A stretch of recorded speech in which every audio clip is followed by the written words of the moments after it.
Hello everyone. So today we are going to start a new chapter.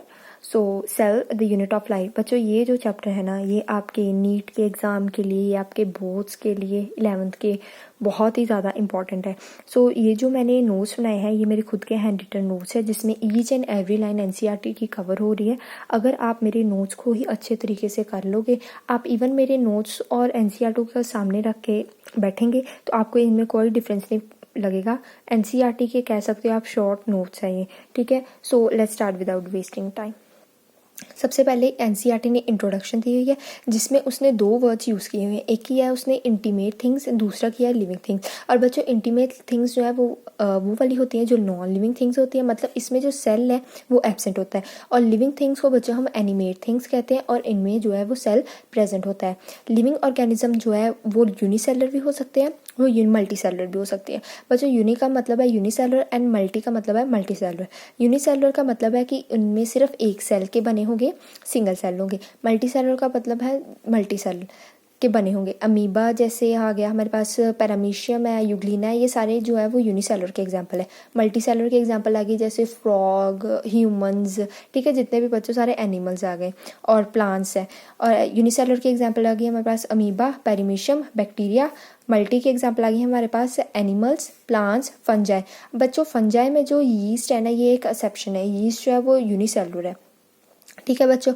अब what is cell? Fundamental, structural and functional unit.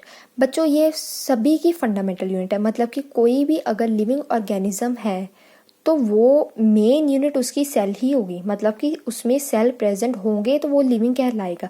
Structural unit मतलब कि सबके structure और जितने भी functional काम है वो सारे क्या करेगी, हमारी सेल करेगी. सेल्स के मिलने पर जो है वो हमारी फर्दर ऑर्गेनाइजेशन होती है. अब जैसे सेल है, बहुत सारे सेल मिल जाएंगे तो वो टिश्यू बना देंगे, बहुत सारे टिश्यू मिलके ऑर्गन, और जब सारे ऑर्गन जो है एक कोऑर्डिनेटेड मैनर में काम करेंगे तो वो ऑर्गन सिस्टम बना देंगे. सेल जो है वो मेरी स्मॉलेस्ट यूनिट है, ठीक है. सेल की पूरी डिटेल मैं आपको इस चैप्टर में करवाऊंगी क्योंकि हमारे चैप्टर का नेम ही है cell the unit of life. अब सेल का बच्चों अगर आप स्ट्रक्चर देखो तो सेल में जो है दो मेम्ब्रेन प्रेजेंट होती है. जो बाहर वाली होती है वो सेल वॉल होती है, अंदर वाली जो है उसे सेल मेम्ब्रेन कहते हैं और इसे ही हम प्लाज्मा मेम्ब्रेन भी कहते हैं. ये जो आपको अंदर एरेना दिख रहा है, एरेना मतलब जो एरिया दिख रहा है आपको, ये जो है हमारा साइटोप्लाज्म है. ये सेमी लिक्विड लिक्विड होता है, एनसीईआरटी क्वासी लिक्विड भी लिखते हैं तो आप कंफ्यूज मत होना. और जो सेंटर में आपको ये सर्कुलर स्ट्रक्चर दिख रहा है इसको हम बोलते हैं न्यूक्लियस. अब बच्चों जब साइटोप्लाज्म और न्यूक्लियस को मैं ऐड करूँ तो प्रोटोप्लाज्म बन जाता है. मतलब कि जब मैं इस पूरे एरिया की बात कर रही हूँ तो मेरा प्रोटोप्लाज्म है और प्रोटोप्लाज्म प्लस सेल मेम्ब्रेन क्या बना देता है, प्रोटोप्लास्ट. अगर कोई भी सेल सेल वॉल के विदाउट है, मतलब किसी भी सेल में अगर सेल वॉल प्रेजेंट नहीं है तो मैं क्या बोलूँगी कि इसमें सिर्फ प्रोटोप्लास्ट ही प्रेजेंट है, ठीक है बच्चों. तो नेक्स्ट हम आगे चलते हैं. आगे एनसीईआरटी ने बच्चों यूनिसेलुलर ऑर्गेनिज्म के बारे में बात की है. अब हम यूनिसेलुलर ऑर्गेनिज्म स्टार्ट करते हैं. यूनिसेलुलर ऑर्गेनिज्म जो है वो सारे अपने एसेंशियल फंक्शन. अब बच्चों सभी के दिमाग में ये डाउट ज़रूर आता है कि अगर ऑर्गेनिज्म जो है वो यूनिसेलुलर है, उसमें अंदर कोई ऑर्गन वगैरह प्रेजेंट नहीं है तो वो कैसे अपना फंक्शनिंग कर रहा होगा. तो बच्चों जितने भी यूनिसेलुलर ऑर्गेनिज्म है उन सभी में जो है जितने भी एक लिविंग ऑर्गेनिज्म को रहने के लिए फंक्शन परफॉर्म करने होते हैं वो सारे एसेंशियल फंक्शन जो है ये हमारा यूनिसेलुलर ऑर्गेनिज्म परफॉर्म करता है. ये इंडिपेंडेंट एग्जिस्टेंस शो करता है. अब बच्चों अगर ये एसेंशियल फंक्शन शो कर रहा है लाइफ को अपनी बढ़ाने के लिए, जीने के लिए, लिविंग के लिए, तो सारी इंडिपेंडेंट एग्जिस्टेंस भी शो करेगा. तो सबसे पहला सेल जो है वो किसने डिस्कवर किया था, रॉबर्ट हुक ने किया था. और ये रॉबर्ट हुक ने जो सेल डिस्कवर किया था एक्चुअली बच्चों ये एक डेड सेल था. इसमें प्रोटोप्लाज्म जो था वो एब्सेंट था और जो सेल इसने डिस्कवर किया था वो कौन सा था, कॉक सेल था, जिसे हम फिल्म सेल भी कहते हैं. इट्स अ प्लांट सेल, ठीक है बच्चों.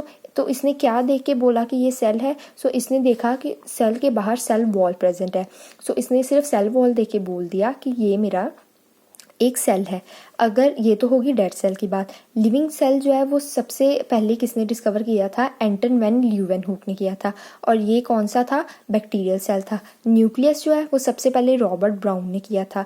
इलेक्ट्रॉन माइक्रोस्कोप बच्चों ये 1950 में जो है इसकी डिस्कवरी हुई है, और जो इसकी स्टडी है, मतलब कि जब हमारा इलेक्ट्रॉन माइक्रोस्कोप की डिस्कवरी हो गई, इसके बाद हमारी सेल की स्टडी करना बहुत ही ज़्यादा ईजी हो गया, ठीक है, क्योंकि इससे हम अपनी जो सेल की बॉडीज़ अंदर जो प्रेजेंट है, ऑर्गेनलीज जो प्रेजेंट है, न्यूक्लियस जो प्रेजेंट है, साइटोप्लाज्म है, उसको मैं बहुत ही अच्छे तरीके से क्लियरली विजिबल करके देख सकती हूँ। दैट्स वाई जो हमारी इजी स्टडी हो गई after discovery of electron microscope. अब एनसीईआरटी आगे टॉपिक देती है सेल थ्योरी। बच्चों सेल थ्योरी जो है वो दो साइंटिस्ट ने मिलकर दी थी, एक था मैथियस स्केल्डन एंड दूसरा था थियोडोर श्वान। मैथियस स्केल्डन ने 1838 में अपनी जो है वो हाइपोथेसिस या कह लो अपनी स्टडी को कोई स्टेटमेंट दी, और ये जर्मन बॉटनिस्ट था। थियोडोर श्वान जो है वो ब्रिटिश जूलॉजिस्ट था, इसने 1839 में दी, मैथियस स्केल्डन के एक साल बाद। सो अगर ये बॉटनिस्ट है तो इतने बहुत सारे प्लांट के ऊपर स्टडी की और पता किया कि जो हमारे जितने भी प्लांट्स हैं, जितने भी कह लो वैरायटी ऑफ प्लांट जितने भी हमारे मिल रहे हैं, वो सारे क्या हैं? सेल के, और सेल की जो है वो प्रोडक्ट के बने हुए हैं। अब बच्चों सेल के प्रोडक्ट का क्या मतलब है? सेल के प्रोडक्ट का मतलब है हमारे पास tissue. Study of all plant composed of cell and cell form, मतलब कि इसने प्लांट्स के ऊपर स्टडी की और बताया कि जितने भी हमारे प्लांट्स हैं वो किसके? सेल और उसके टिश्यूज़ के बने होते हैं। फिर उसके बाद बात आती है थियोडोर श्वान की। श्वान ने एनिमल सेल के ऊपर स्टडी की और कहा कि एनिमल सेल के ऊपर एक थिन कवरिंग होती है जिसके हम बोलते हैं प्लाज्मा मेम्ब्रेन। बच्चों प्लाज्मा मेम्ब्रेन को मैंने आपको पहले भी बताया कि इसको सेल मेम्ब्रेन भी बोलते हैं। इन्होंने एनिमल के बाद जो है वो प्लांट के ऊपर स्टडी की और कहा कि प्लांट्स के ऊपर जो सेल वॉल है वो एक यूनिक कैरेक्टर है, मतलब कि वो एनिमल्स में प्रेजेंट नहीं होती। इसी बेसिस के ऊपर उन्होंने एक हाइपोथेसिस दी और कहा कि plants and animals all composed of cell and its product, कि प्लांट्स उसने जो हमारा स्केलेटन था मैथियस स्केलेटन, उसने सिर्फ यही कहा कि जो प्लांट्स है वो सेल के बने हुए हैं, लेकिन हाइपोथेसिस जो हमारी श्वान ने दी वो कह रहा है कि प्लांट एंड एनिमल्स दोनों ही सेल एंड उसके प्रोडक्ट के बने हुए हैं। बट इस थ्योरी का बहुत ही बड़ा ड्रॉबैक ये था कि ये थ्योरी जो है वो फेल हो गई, कि मतलब वो ये एक्सप्लेन नहीं कर पाई कि न्यू सेल्स कैसे बन सकते हैं, कैसे बनते हैं। So how new cell were formed, ये इसने सेल थ्योरी ने एक्सप्लेन नहीं किया। फिर इस स्टोरी में, इस सीन में हमारे पास आते हैं अगला साइंटिस्ट विच इज़ रुडोल्फ वर्चो। बच्चों रुडोल्फ वर्चो जो है वो 1855 में आए, जिन्होंने फाइनल शेप दी हमारी सेल थ्योरी को। मतलब कि इसके बाद हमारी सेल थ्योरी में जितनी भी कमियां थी वो क्या हो गई? पूरी हो गई।